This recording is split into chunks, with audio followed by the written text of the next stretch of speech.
একটা অবাধ সুষ্ঠু নিরপেক্ষ নির্বাচনের পক্ষে কথা বলেছেন। এটা তারা এখনো অব্যাহত রেখেছে।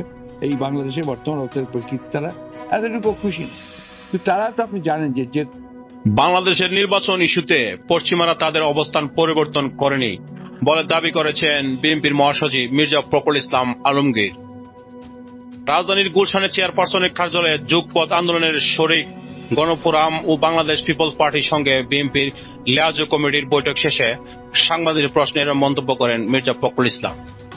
ফখরুল ইসলাম আলমগীর বলেন, বাংলাদেশের নির্বাচন ইস্যুতে যুক্তরাষ্ট্র তাদের আগের অবস্থানে আছে। ষষ্ঠ নিরপেক্ষ নির্বাচন জন্য যুক্তরাষ্ট্রে তাদের অবস্থান অব্যাহত রেখেছে। তারা নিরপেক্ষ নির্বাচনের পক্ষে কথা বলেছেন।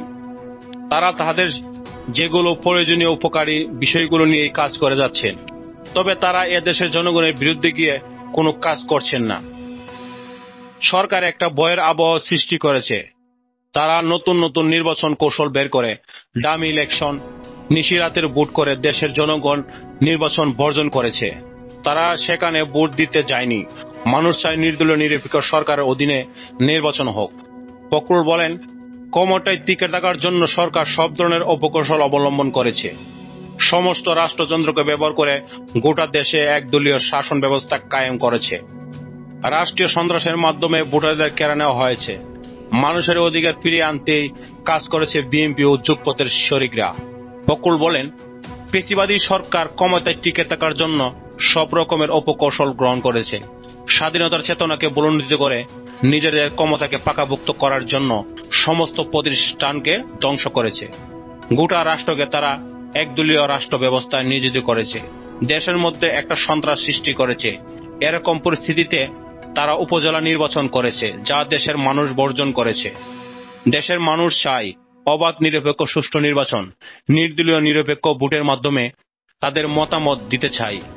দেশের মানুষের অধিকার ও মতামতের প্রতিফলনের জন্য 63টি রাজনৈতিক দল রাজপথে আন্দোলনে আছি।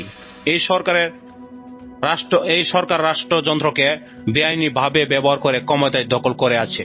তবে ইতিহাস বলে, জোর করে বেশি দিন ক্ষমতায় টিকে থাকা যায় না। বিএনপির মহাসচিব আরো বলেন, স্বৈরাচারী সরকারের নির্যাতনে মানুষের কষ্ট হয়। গুম, খুন, হত্যা মামলা দিয়ে একটি ভয়ের ত্রাসের আবহাওয়া সৃষ্টি করেছে। তারা দুর্নীতি, অনিয়ম, স্বজনপ্রীতি করেছে। সবাই বলে এই সরকার দেশকে একটি মাফিয়া রাষ্ট্রে পরিণত করেছে। তারা নির্বাচনে নতুন নতুন কৌশল বের করে ডামি নিশিরাতের ভোট করে দেয়। কখনো 154 জনকে বিনা প্রতিদ্বন্দ্বিতায় বিজয়ী করে দিয়ে ক্ষমতায় যায়। সেজন্য আমরা আবারও সব দলের সাথে বৈঠক করেছি।